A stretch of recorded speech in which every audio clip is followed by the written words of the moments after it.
Hey everybody, Daniel Char here, and in this video, I'm going to share with you the 3 most common cases that I deal with when it comes to refinancing your home. Let's check it out.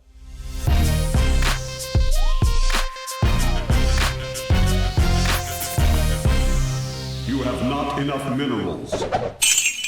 Alright, so a refinance is one of the most common transactions a mortgage broker may encounter. So let me show you what a refinance is. A refinance is for somebody who already owns a property that has enough equity, built up equity, or they paid down their mortgage enough, or the value has gone up dramatically for them to actually extract part of the equity out so that they can use the money for whatever they need to. All right, so I'm gonna show you guys a couple of very common refinance scenarios that we typically deal with on a daily basis. So let's say we got a property worth $1 million and there's no mortgage on it. And the client says, I need $100,000. Very simple. The house is worth $1 million already. There's no mortgage, so there's no debt. So the client already owns this house free and clear. And if they want $100,000, it's very simple. All we gotta do is put on a $100,000 mortgage, and that would be their cash, okay? Because we're taking the money out of the property with a lot of equity in there. They would still have about $900,000 of equity. This is their component. They went from owning the home 100% to now owning the home 90%, because now we have a debt of $100,000 that they can use for whatever needs. So that's a very straightforward example of a straight refinance with a house with no debt. I want to show you guys another example in case a client does, or maybe you have a mortgage on there and there's enough equity and you want to pull that equity out. Okay, so let's say you have the same home for $1 million, okay? But like a lot of Canadians, you might already have a mortgage. You owe $400,000. And let's say you do want to take an extra $100,000. I don't know, you want to buy a car, renovate your home, fix the roof. Let's say that this mortgage is coming up for maturity in a couple of weeks or a couple of months, and you do want to take out extra money. What we can do now is increase this debt to $500,000, okay?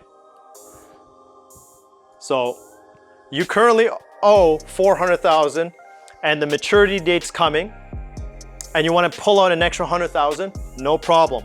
We'll do a brand new loan for $500,000 to pay off the existing, and now in your hand you have a surplus or cash of $100,000. That's where we got the money from, okay?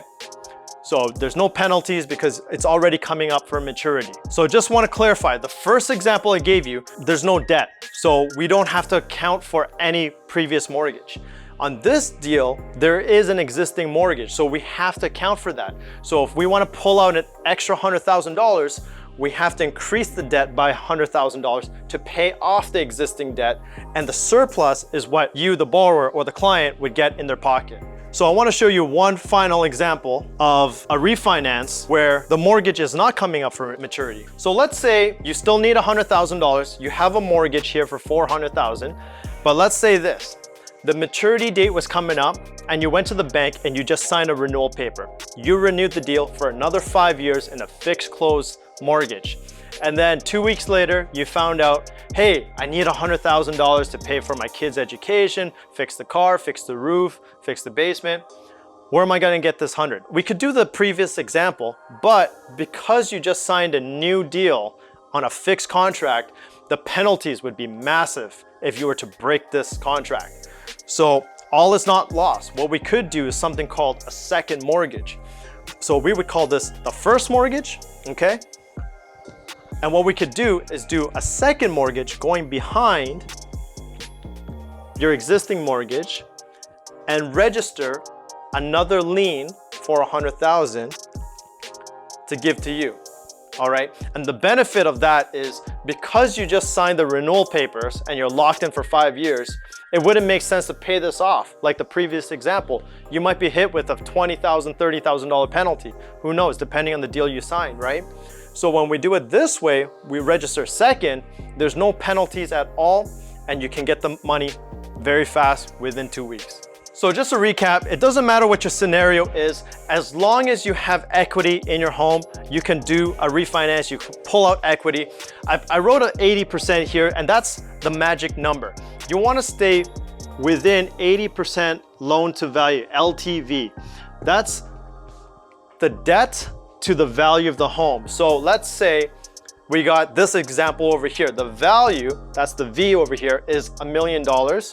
And the loan, because we have two mortgages, we got a $400,000 first mortgage, we got a $100,000 second mortgage, combined is $500,000. So 500,000 divided by $1 million is 50%. So this would be considered 50% LTV, loan to value. We got a 50% loan to the value of the property. We want to stay within 80%. So 50% is less than 80. This is a no-brainer deal, very simple to do. So anytime you want to take money out of your property, you just have to account that you don't go beyond 80% of the value of the property. All right, guys, I hope this video made sense. If you did enjoy it, please hit like, comment, subscribe, and I'll see you at the next video. Take care.